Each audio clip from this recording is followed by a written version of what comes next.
এতে রামের তীরের প্রয়োজন হয়েছিল। সেটাই তো রামায়ণ একটা যুদ্ধ ছিল, সেই যুদ্ধের মাঝে তীরের প্রয়োজন ছিল। আজকে কলিযুগে আমাদের বলির প্রয়োজন, কেন সেটাতে তীরের লড়াই ছিল, আজকে আমাদের বলির লড়াই। তাই সেই লড়াইটা করার জন্যে একবার জয় শ্রীরাম বলে আমরা বলিটা চালিয়ে নিই।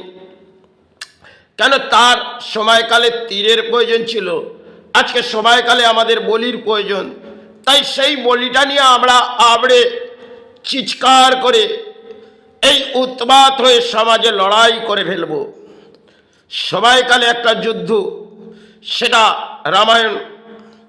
কেন বাল্মীকি যে অংশের লিখেছিলেন তাতে সত্যটা ভগবান রামকে দিয়ে করিয়েছিলেন।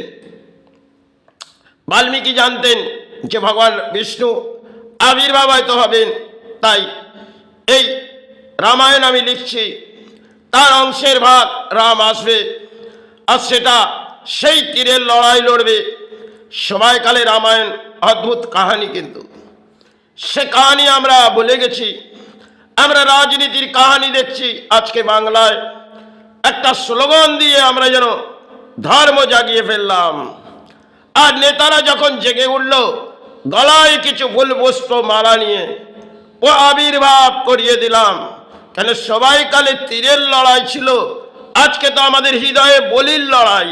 তাই বলির লড়াইয়ে যদি আমাদের নেতারা সফল হয়ে আসে, সেটা আবার একদিকে যেমন সৌভাগ্য হলো, আরেকদিকে দুর্ভাগ্য আসতে পারে। কেন এরা ধর্ম ধর্ম করে চিৎকার করছে এই সমাজে, একদিকে যেমন ইসলাম, একদিকে সনাতন। এই ক্ষেত্রে জানি না কোন অংশের লড়াইটা এই বাংলায় ঘটবে। কেন সময়কালের অদ্ভুত ইতিহাস হয়তো রামায়ণ ছিলেন, আর তাতে রামের অদ্ভুত ইতিহাস ছিলেন। ভগবান রামের তাকে কঠিন পরীক্ষা করতে হয়েছিল, কেন তাকে বনবাস যেতে হয়েছিল। আজ তো সেগুলো আমাদের যেতে হবে না, আমরা অট্টালিকার মাঝে উঠে পড়ব, আর সাহারা যখন এসে যাবে তখন তো জীবনে বহু কিছু সাহারা পেয়ে যাব। ভগবান রাম একটি বস্ত্র নিয়ে বনবাস প্রবেশ করেছিলেন, আর দেবী সীতামা সেটা নিয়ে কাটিয়েছিলেন। সময়ের হয়তো অদ্ভুত ইতিহাস। রাবণ সময়কালে এক অহংকার বীর ছিলেন, আর তার অহংকার কিন্তু ভগবান বিষ্ণু আবির্ভাব হয়ে রাম হয়ে মিটিয়ে দিয়েছিল। সে সমস্ত অদ্ভুত ইতিহাস আমরা ভুলে গেছি, আমরা নেতাদের আবির্ভাবে চলে যাচ্ছি। কিন্তু সময়ের পরিস্থিতি হয়তো বাংলা ভেঙে পড়েছে, কারণ এই বাংলা ধর্ম করে জাগবে না, এই বাংলা অধর্মের পরিণত। হয়তো এটা বোম্বার্ডের মাঝে একটা লড়াইও হচ্ছে, আর সেক্ষেত্রে আমরা সফল করে চিৎকার করে যাচ্ছি, কেন এই বিষ্ণু আবির্ভাব হয়ে গেছে, আর এক একটা মাতৃ সন্তান আবির্ভাব হয়ে গেছে। চলো যাই ফুলের মালা পড়াই। কেন যখন বিষ্ণু আবির্ভাব হয়েছিল, আর বিষ্ণু আবির্ভাব হওয়ার পর বাল্মীকি তিনি তার গুরু, এবং তিনি জানতেন যে ভগবান রামকে যিনি জন্মগ্রহণ করেছে তাকে বনবাস যেতে হবে, আর তাতে তার তীরের লড়াই থাকবে। তাই তাকে তীরের লড়াইয়ের শিক্ষা দিই।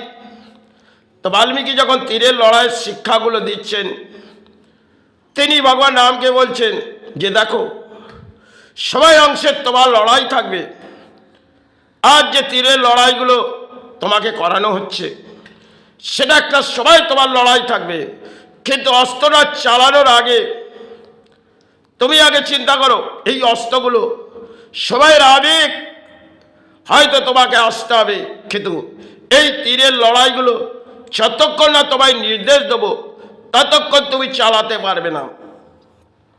তাই বাল্মীকির তিনি গুরু, তার নির্দেশ তিনি মেনে চলেছিলেন। আজকে আমরা গুরুদের নির্দেশ মানি না, আমরা কাদের নির্দেশ মানি? নেতা নেত্রীদের। এই সমাজে যে উৎপাত, সেটা একটা পরিস্থিতি, আর সেটা হয়তো সমাজের দুর্ভাগ্য। কেন ধর্ম করে আমি চিৎকার করে পথে যাব, তাতে কিন্তু পথে সারাও কিছু ঘটবে।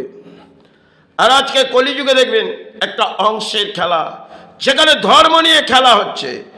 এই নেতারা আবির্ভাব করে, ফুলের মাঝে আবির্ভাব করে ধর্ম নিয়ে খেলা করছে। আরে কেউ বলছে মহাকাল জেগে যাবে, আর কেউ বলছে আদি শক্তি মহামায়া জেগে যাবে। কেন যদি আমি আসি আদি শক্তি মহামায়া জেগে যাবে, আবার কেউ বলছে মহাকাল জেগে যাবে। জানি না কোন অংশের খেলায় কোনটি জাগবে। তবে যেই পরিস্থিতি বাংলায় আসছে সেটা সময়ের হয়তো দুর্ভাগ্য হবে। কারণ এই সমাজ যে উৎপাত হয়েছে তাতে পরিস্থিতি কিন্তু ভয়ঙ্কর আসবে। কলির অঙ্কের দণ্ড সেটা কলি হয়তো দেয়, কিন্তু সমাজ সেটা বোঝে না, আর ভগবান রামের অদ্ভুত ইতিহাসও বোঝে না। হয়তো আমরা একটা লড়াই করছি, অধর্মের লড়াই। আজকে ধর্মের আশ্রয় তো ছেড়ে নিয়েছি, অধর্মের মাঝে যুক্ত হয়েছি। এই কলিযুগের ব্রহ্মাণ্ডের একটা লড়াই, সেটা হচ্ছে যুদ্ধের পরিস্থিতি। আর এই যুদ্ধের পরিস্থিতিতে বিশ্ব ব্রহ্মাণ্ডের কিছু ক্ষয়ক্ষতি হচ্ছে, সেটা হয়তো একটু থমকেছে, কিন্তু জয়ীর সফল হয়তো বাংলা হয়েছে। কিন্তু একটা দিন এই বাংলা সময়কালে কি ছিল, আজ কোথায় এসে দাঁড়াদ্য হয়েছে। তাই এই সমাজ থেকে চলে যেতে পারলে মুক্তি পাই মা, মুক্তি পাই।